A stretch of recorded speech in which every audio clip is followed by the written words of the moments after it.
इथे फक्त दागिने नाही तर पिढ्यानपिढ्यांचा विश्वास मिळतो. परंपरेची झळाळी आणि विश्वासाची खात्री.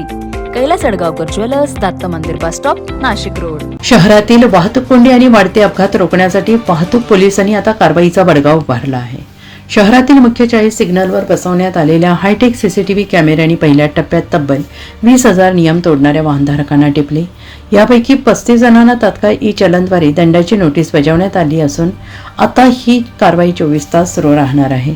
गेल्या काही दिवसांपासून शहरात सिग्नल जम्प करणे, झेब्रा क्रॉसिंगवर वाहन उभे करण्याचे प्रमाण वाढले होते. यावर नियंत्रण मिळवण्यासाठी शहर वाहतूक शाखेने शुक्रवारी दिनांक 20 पासून कारवाई सुरू केली आहे. शहरातील 40 प्रमुख चौकांमधील सिग्नलवर बसवण्यात आलेल्या कॅमेऱ्यांवरून नियमांचे उल्लंघन करण्याविरोधात कारवाई सुरू करण्यात आलेली आहे आणि पहिल्याच दिवशी तब्बल 20,000हून अधिक वाहनधारक या कॅमेऱ्यात कैद झाले.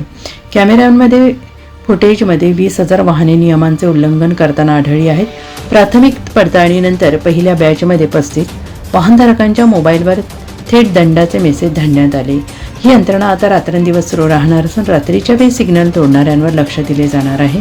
नागरिकांनी वाहतुकीचे नियम पाळून दंडाची कारवाई टाळावी असे आवाहन पोलिसांनी केले आहे. NCN न्यूजसाठी रोहन दनी, नाशिक.